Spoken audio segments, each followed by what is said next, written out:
Alright, so I entered the vehicle with 3 points of contact. First thing I'm going to do, I'm going to check my seat belt. Make sure it's securely mounted. There's no cut or frayed, no oil or grease. It adjusts to me and latches and unlatches properly.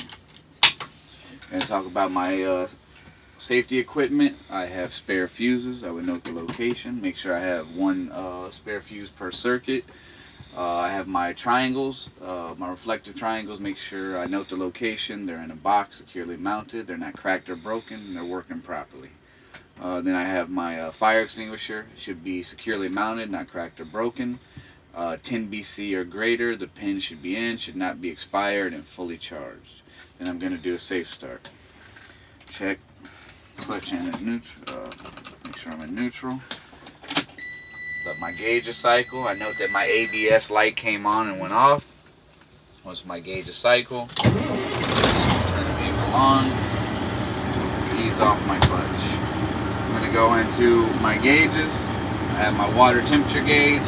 Normal operating range should be about 180 degrees. Right now it's 150 degrees. No warning lights are on. I have my oil pressure gauge. Normal operating range between 20 and 60 psi. Right now it's at about 45 psi. This is within range. No warning lights are on. I have my digital voltmeter. Normal operating range is 12 to 14 volts. Right now it's at 14 volts. That's within range. There's no warning lights.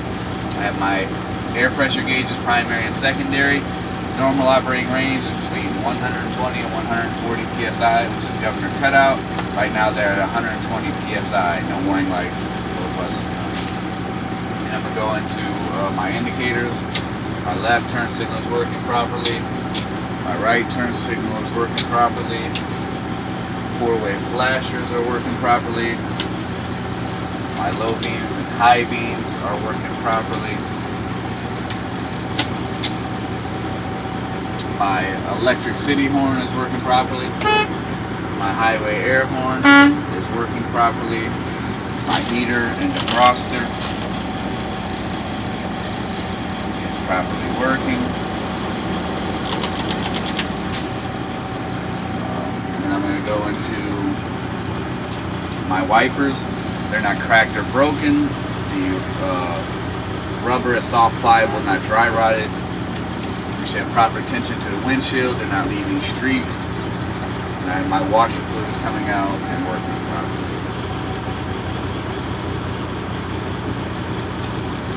I'll go to my windshield. My windshield is clean, not cracked or broken. There's no obstructions. There's no legal stickers. I have my safety inspection sticker, which is up to date. My seal is soft, pliable, and is not leaking. I'll go to my mirrors, my side and hood mirrors. The mounts are securely mounted. They're not cracked or broken. The glass is clean, not cracked or broken. Properly adjusted to me, and no illegal stickers. Then I'm gonna go into my first test, which is my parking brake test. I'm going to be testing my tractor parking brake. I want to make sure I have enough air pressure first, and then clutch into low gear, which is first gear. I'm going to release my trailer parking brake. I'm going to give it 15 seconds to stabilize. I'm going to bring the clutch to the friction point, and the vehicle should not move.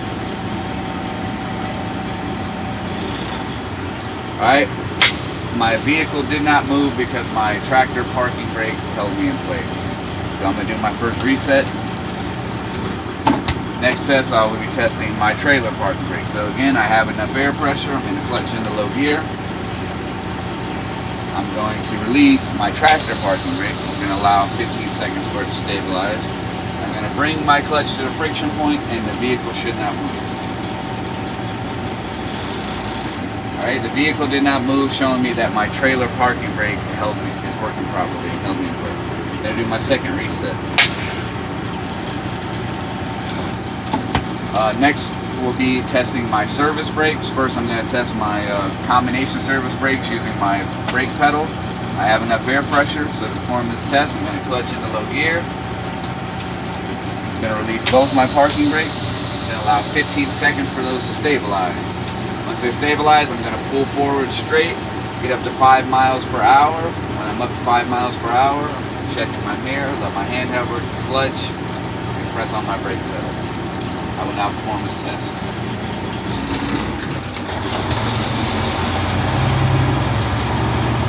Clutch. my vehicle stopped in a straight line, showing me that my combination service brakes are properly adjusted. If it did not stop in a straight line, that could mean that I have low air pressure in my tires, I have suspension issues, I'm on uneven ground, or I have an overweight or shifted load. So I would now do my third reset. Next test will be testing my trailer service brakes using my Johnny bar. I have enough air pressure. Again, I'm going to clutch into low gear. I'm going to release my parking brakes. 15 seconds to stabilize. Again, I'm going to pull forward in a straight line. I'm going to get up to 5 miles per hour. I'm going to let my hand hover, check my mirror, clutch, and pull down on my Johnson bar. My vehicle should stop in a straight line. I will now perform this test. Hover, clutch, pull down, mirror. Okay, so my trailer stopped in a straight line, showing me that my trailer service brakes are properly adjusted. Again, if it pulled to one side or the other, that could mean I have low air pressure on my tires, a suspension issue, I'm on uneven ground, or I have an overweight or shifted load. So now I'm going to let my foot hover over the brake. I'm going to release my Johnson bar. Then I'm going to press on the brake pedal so that I do not. Again, I'm going to do my fourth reset. Set my brakes, neutral, off my brakes. Next test is going to be testing my air brakes. The first test will be my systemly complied test. I have enough air pressure. I'm going to clutch into low gear. I'm going to turn the vehicle off. Once the vehicle's off, I'm going to release my clutch, and I'm going to release my parking brakes. 15 seconds for the air to stabilize. What I'm going to do is I'm going to apply firm pressure to my brake pedal, and within 1 minute I should not lose 4 psi in a combination vehicle or 3 psi if this was a single vehicle. I'll now perform this test. 55, 56, 57, 58, 59, 60.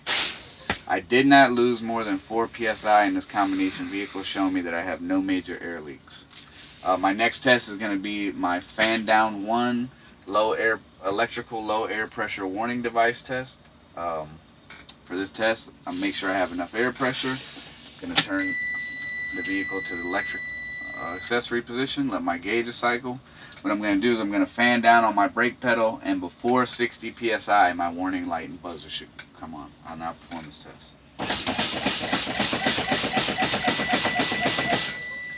Alright, so I fanned down, and before 60 psi, my warning light and buzzer came on, showing me that they're working properly and that I am losing a significant amount of air pressure.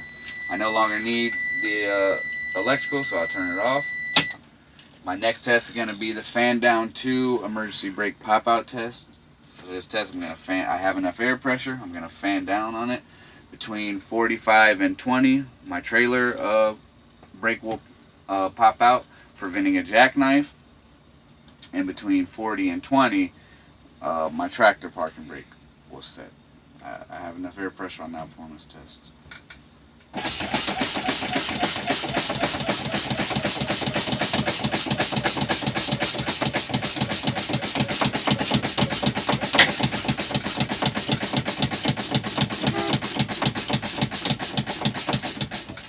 Okay, so both of my spring brakes set at their specified PSI level, showing that the spring brakes are properly working. Should let me know that I lost too much air pressure. So now I'm going to do my fifth and final reset. Check, check. Clutch to neutral. Ease off the clutch. This concludes the in-cab portion of the test. Right. You can end the video now.